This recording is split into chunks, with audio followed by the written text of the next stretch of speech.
राजधानी रायपुर में सहकारिता सप्ताह का समापन हुआ, जहां पर छत्तीसगढ़ महतारी की मूर्ति का अनावरण भी किया गया। ये आप जो तस्वीर देख पा रहे हैं, राजधानी रायपुर के घड़ी चौक के पास सहकारी बैंक का जो है मुख्य शाखा, जहां पर मंच पर सहकारिता वन मंत्री केदार कश्यप, अपेक्स बैंक अध्यक्ष, जिला सहकारी बैंक अध्यक्ष, सीईओ, जिला पंचायत अध्यक्ष सभी मंच पर नजर आ रहे हैं।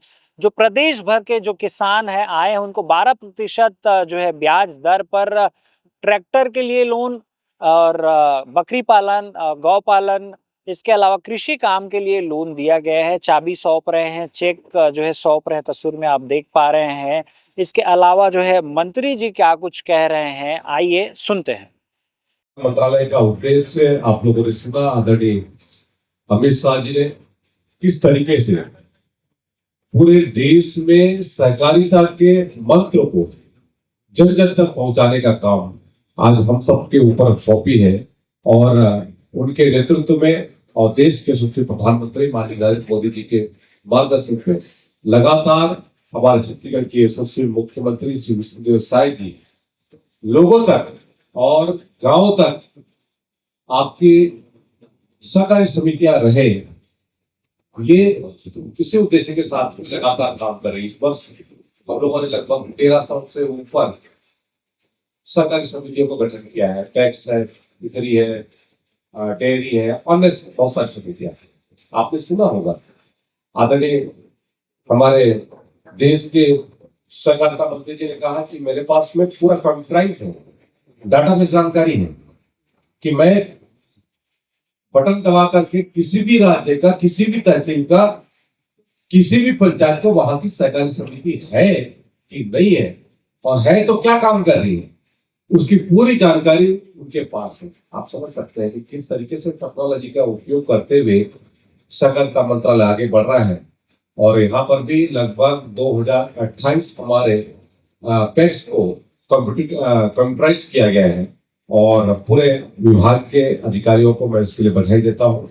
एक बात मैं जरूर कहना चाहूंगा, पिछले दिनों हम लोग गुजरात गए थे, तो गुजरात में हम लोगों ने भारत टैक्सी का वहां पर उपयोग किया। भारत टैक्सी दिल्ली की मुंबई का, दिल्ली और हमारे गांधीनगर अहमदाबाद में चलते हैं प्रारंभ में। अभी सहकारिता विभाग का, सरकार का दायित्व बनता है कि वो उसके जो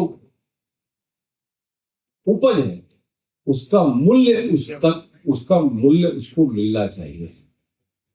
उसी उद्देश्य के साथ में अभी पूरे राज्य में अलग अलग प्रकार के देख रहे हैं आप लोग। मैं इसलिए कह रहा हूं, इसलिए हम लोग को उत्पादन पे ही हमारा फोकस नहीं होना चाहिए। अभी हमारा फोकस मतलब माफ करेंगे, हम लोग केवल उत्पादन पे फोकस रखे हैं। हम जमीन पर कितना उसका नुकसान हो रहा है, उसका सॉइल हेल्थ पे कितना नुकसान हो रहा है, रासायनिक का खाद का हम किस तरीके से उपयोग कर रहे हैं, इस पर भी हमको चिंतन करना चाहिए। आने वाली पीढ़ियां नहीं तो हमको कभी माफ नहीं करेगी। अभी हम लोग देख रहे हैं हमारे क्षेत्र में, हम लोग अबुझमाड़ और जो नसरपुरवाई क्षेत्र है और जो ट्रावल बेल्ट है वहां पर प्राकृतिक खेती कर रहे हैं, या जैविक खेती कर रहे हैं, या फिर परंपरागत जो खेतियां होती है उस तरीके से खेती होती है।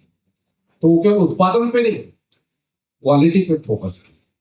क्वालिटी कैसे बढ़े ताकि हम जो उत्पादन कर रहे हैं उसका सही मूल्य मिल सके, ऐसा हमारा काम होना चाहिए। ताकि यदि हम जिस उत्पादन को यदि हम किसी को बेच रहे हैं तो वो उतने दाम पर लेने वाला चाहिए, या फिर वो यदि मार्केट में मिल रहा है तो वो मार्केट से भी मैं घर में लाऊं तो जिस मूल्य पर हम सोच रहे हैं कि ले, उस मूल्य पर हम भी ले सके।